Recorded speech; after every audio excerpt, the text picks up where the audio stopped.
what a day.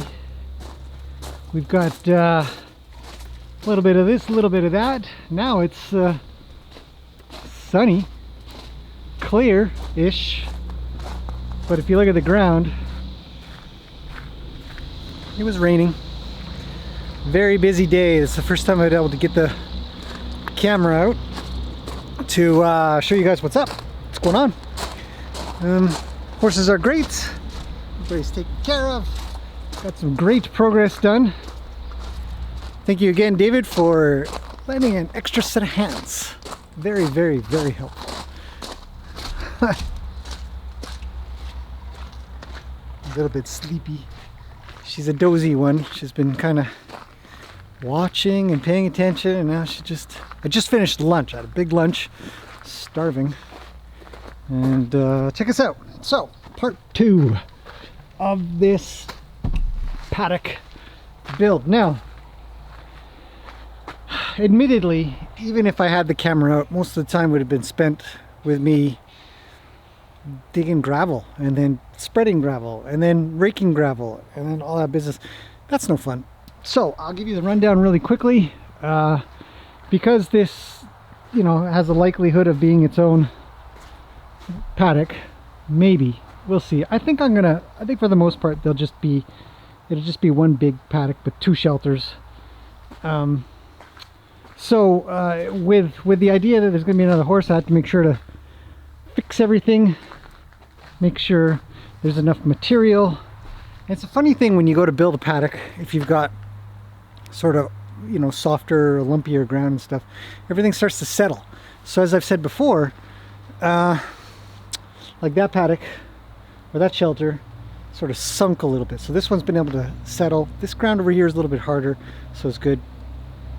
But it still became, anyway, so the horses spent time over here and they stomped it down and all that business. So this got done. And I was asked what I used to stomp down the gravel with. Now usually I use a big heavy roller, like it used to be filled with water a long time ago, and then some people got the idea to just fill it with concrete. So mine's filled with concrete. I got it from a buddy, and it's just a roller. You just roll it and tamp things down. But in a case like this, you can actually use, and I mentioned it before, just like when I do repairs, which if you look somewhere, you'll find there's a repair video that I did about how to repair your paddock really efficiently, is I'll use the mats to tamp down the gravel. So the mats have a nice large surface area, so if I come along on sort of a softer area and I just step into it, oh, that seems kind of solid. Yeah, I don't know. Let's see, this will be soft over here, right? If you do that, then you make an impression, like pretty big impression. But if you instead use a large mat, a large surface, then it'll, as the horses and people, and in this case the gator, sort of go over it. And I actually did that area first because I knew that I was going to be driving in and out. So from there, it's a matter of it just over time just sort of turning into really hard, solid ground that isn't going to then end up, because horses, they weigh about 1,000 pounds or something like that, and they put that pressure down on one spot. It can easily make, well, what's happened here, essentially there was some holes and stuff, some low spots, and so everything's done in here, and that sort of concludes that part of the build. Now, as for the building itself, let me place you guys somewhere where I can, there, you guys can go on the gator. So let's see. Once all this gravel was in place and I was positive everything was square. So I mentioned before, the way to make things square is to measure from corner to corner, and not corner to corner if they're the same. In this case it was 184 inches, totally square. Next up was posts. Posts are actually quite easy because you just tack them in, make sure they're level, and done, and that's it. And then it's just a matter of getting the other ones on, which, to give you an idea of exactly how that goes, essentially you start with one side, go to the other side, tack it in, go to that side, tack it in. Now, as always, everything is easier with an extra set of hands or two. And in this case, when David came out, I essentially just said, hold there. And he would make sure, so we'd make sure that it's level as well. And the other thing to think about when you're building this kind of thing is if that's not level, that can't be level. You have to square it to the structure. So if that's a little bit off, then that will have to be a little bit off. And in my case, that's level, that's level, that's level, and that's level. So then all of these pieces should be level as well, which makes it much easier to build. Other than that, it's now going to be time to put on cross bracing. So in every building, or every, even like a dresser or a cupboard or anything that has height more than width or anything, it doesn't really matter. As long as it's got height, it's going to want to lean this way or that way. So you'll see here, if I push, I don't know if you guys can see that. See how it wobbles? I don't know if you can see. Can you see? The whole thing wobbles. Now, it wobbles because there's no bracing to stop the wobble. So here, in this case, I've got some very strong bracing here, the 2x6s even. And so this structure, the whole structure moves a little bit because it's wood, but it doesn't wobble. So my next step is actually to build these pieces here. And hello, Peggy. She's been an absolute gem. Right? You've been wonderful. Constantly in the way. Just stands in the way of the gator. Comes over, sniffs it, and stands in front of it, stands behind it. So anyway, so that's the next step. Then you know, once you've done that, you know that the whole thing is square. You see? So when I've done that, then it'll be time to do the backstop. And then the roof. Roof is last. So there you go. Quick tips. Let's get this done. And I'll bring you guys along the way for the rest of the journey. Because it's not going to be that much longer, which is nice. Can't do the roof today, but I can do the angled cross pieces and the backstop for sure.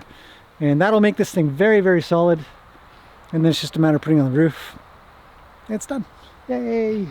Oh yeah, I guess I need rock in there, mats, so a little bit more to go. Okay, part 2 is continuing on. Horses are good and happy-ish, I think, for the most part. Everybody's eating or resting, taking it easy. And it's awesome. I'm actually really happy. This is good. Moving on.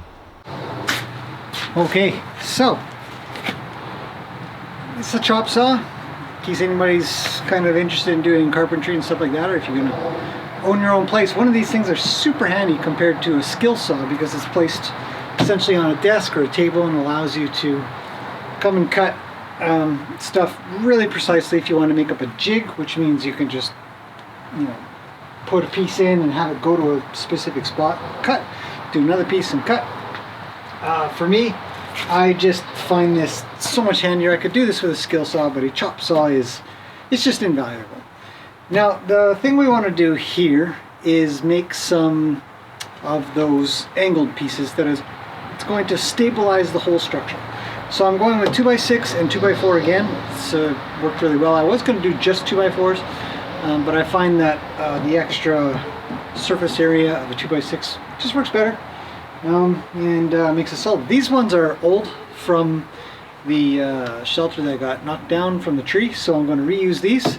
Another good thing about sort of having a little bit of space is that everything you know, if something breaks and it's only partially broken, just put it off to the side. You might be able to use it later. So that's what we're going to do. We're going to recycle some of this wood. I'm cutting them all at 45 degrees. If I do cut them at 45 degrees, then I can also use that 45 degree cut to make sure that it lines up well with the post. So it's going to go like this. If the post is like this at all, then the cut won't match, and it'll be wrong. So let's get started. I'm going to make a whole bunch of cuts, and when we're done, we'll take these all down there and screw them all in.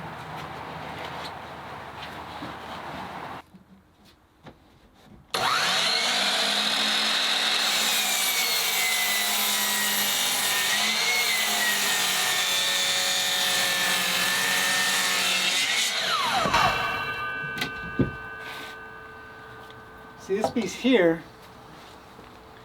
you'll see, was cracked and just came apart because it broke over there. So this, maybe it's firewood. I don't think I have a good use for it, but the rest of this piece is good. So we're going to continue to use this. So I'm going to cut these into 2-foot pieces. Super simple on the long end. So from there to there, and to cut, instead of moving this the other way to cut the other angle, you just flip it over.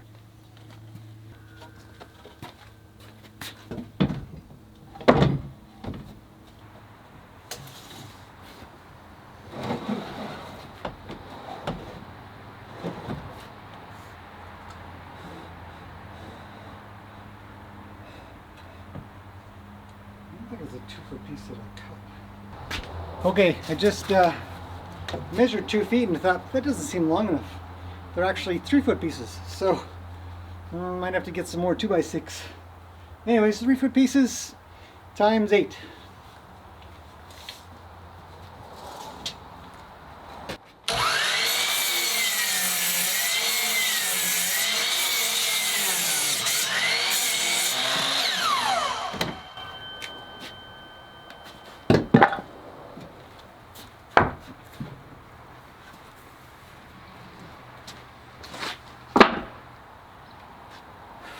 Okay, with much dust created, we're finally done. I've got, I gotta admit, it was a little more challenging than I thought because I didn't have enough wood. I have to go scavenging. 8 pieces each, and that will allow me to do each corner and put it all together. But I literally had to go scavenge from my scavenger pile of wood. I don't show this very often because it's a mess. It's kind of hidden behind the trailer, but man, that pile of wood has come in handy more than once, that's for sure. Okay, trucking these things down there, and let's get putting them on.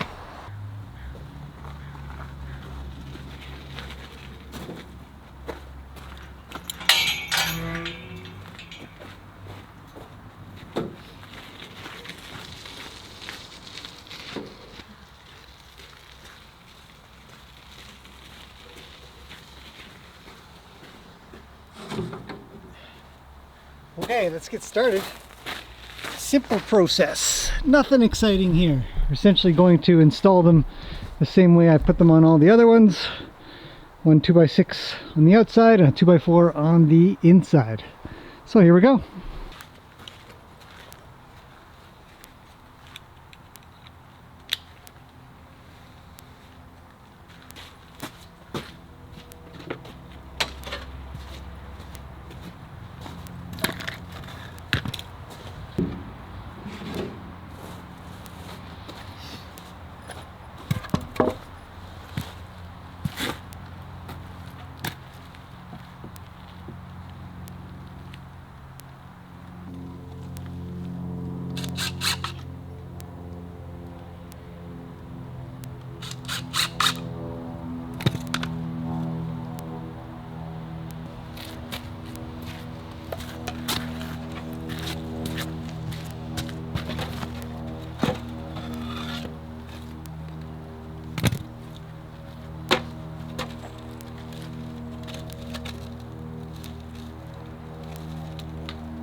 Okay, I'll show you guys what I mean by when things are square, they'll be just right. So you can see there, you know, it's just right. And then here, you put a clamp on and it shows up flush. So that tells me as well, those 45-degree angles matching up 90 there and there, right? So should be good to screw in. Let's get this piece in, and that's how I'm going to do the rest of them. So I'll show you guys one and then probably just skip.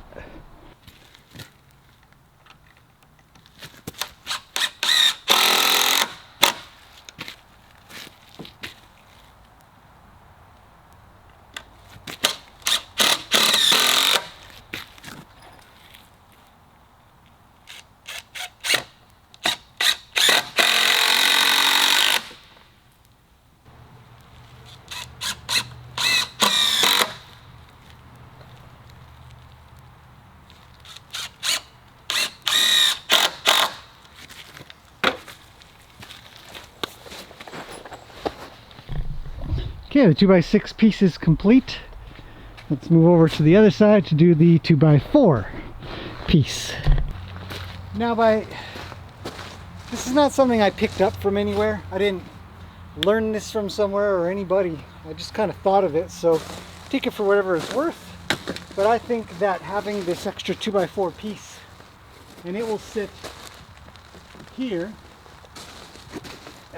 provides that much more stability. And I really like that it's gonna give a lot more strength to this whole piece, because it's going in here instead of just relying on that one that's towed in. So when you put a screw in this way on a piece of wood, it's called towed in. So instead of just towing that in, I'll also have this piece here, which is going to be towed in here. So if I just had the 2x4 also, or if this was the 2x6, it wouldn't just be towed in. It would, the whole piece is going to be a lot more structurally sound. So let's do that.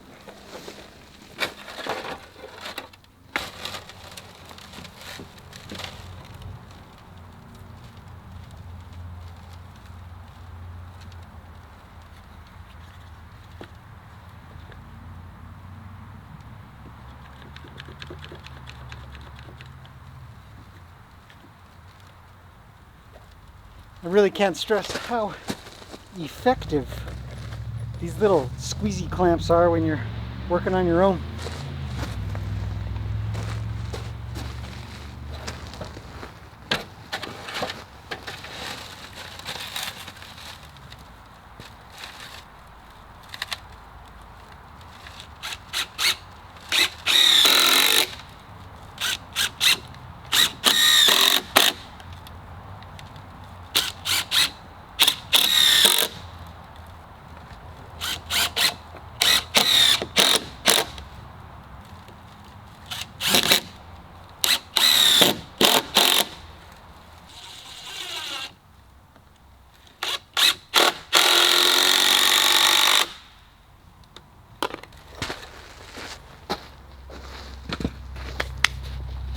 Okay, that's one piece done, or one angle, or one support complete. I'd say that's, so what that will do is it'll stop, or with one there and one there, it'll stop the skew that could happen when a horse rubs and they push this way or push that way. There won't be any skew, or shouldn't be any skew. Should be much less skew. Let's put it that way. Okay. So I'm going to get on with the other ones, and we'll be back when I'm done all of those. Hopefully not before the sun goes down. It's a beautiful day though. Look at this sky. It rained earlier. It was terrible. Now we've got just gorgeous. Look at this. If you were a horse, wouldn't you want to live in here? I'd want to live in here. This would be like the paddock of. Anyhow. Okay, moving on. Okay, I just finished doing something. The sun's going down. That might be interesting to some. These two 2x6s here are put in place to square, or to make this plumb. Because not too long ago that little bubble was not in the center, so the whole structure needed to be pushed, but actually it only needed to be pushed on the front end. The back end is fine. All the other posts are fine, but it just needed a little bit of this. When I do finally put on these little braces here, I've just finished all the others. I've only got 2 left. What's going to happen is that it's going to square up really nicely, or it's going to stay square really nicely because it's going to be so pinned in. But if you try to square it up beforehand, or try to attach before it's square, then it'll just stay skewed. So that's it. A little bit of extra weight just to hold it while I work on it. So almost done.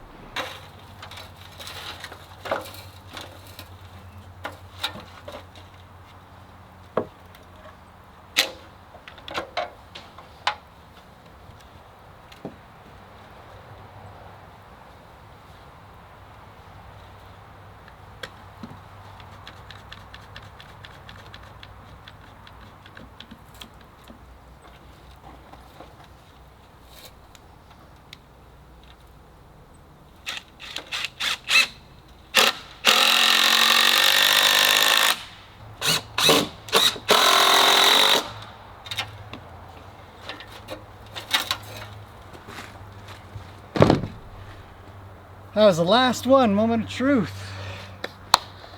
All right, let's take these 2x6s off.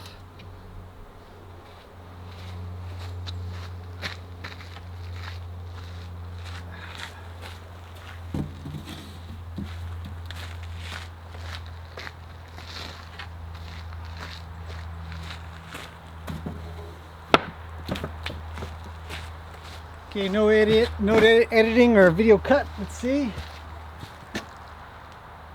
Yes. Okay, check it out. Ah, stuff makes me happy. Put it on the post. Come on, camera. Right in the center. Bam! Okay, this part 2 is, I think I'm done. I'm complete. I'm finished. I'm tired. Really happy with today's progress. Rocks and mats gotta go in. Gotta do the backstop. I think, I don't know, should I do it today? Nah, I'll do it tomorrow. I'll do it tomorrow. It's not a big job. And then the pieces that go across the stringers, plywood, roofing, done. Okay, part 2 is complete. Hope you guys enjoyed a little bit of that. Some little carpentry tips. This thing is solid. I'm not worried about it at all. Peggy can scratch to her heart's galore, mostly. I don't like them to do that, but you know, if they're gonna. Alright, that's it. Everybody's still good. The sun is heading down. You can see it's time. So this, I'm very happy with this. I think this is good. Till tomorrow for part 3.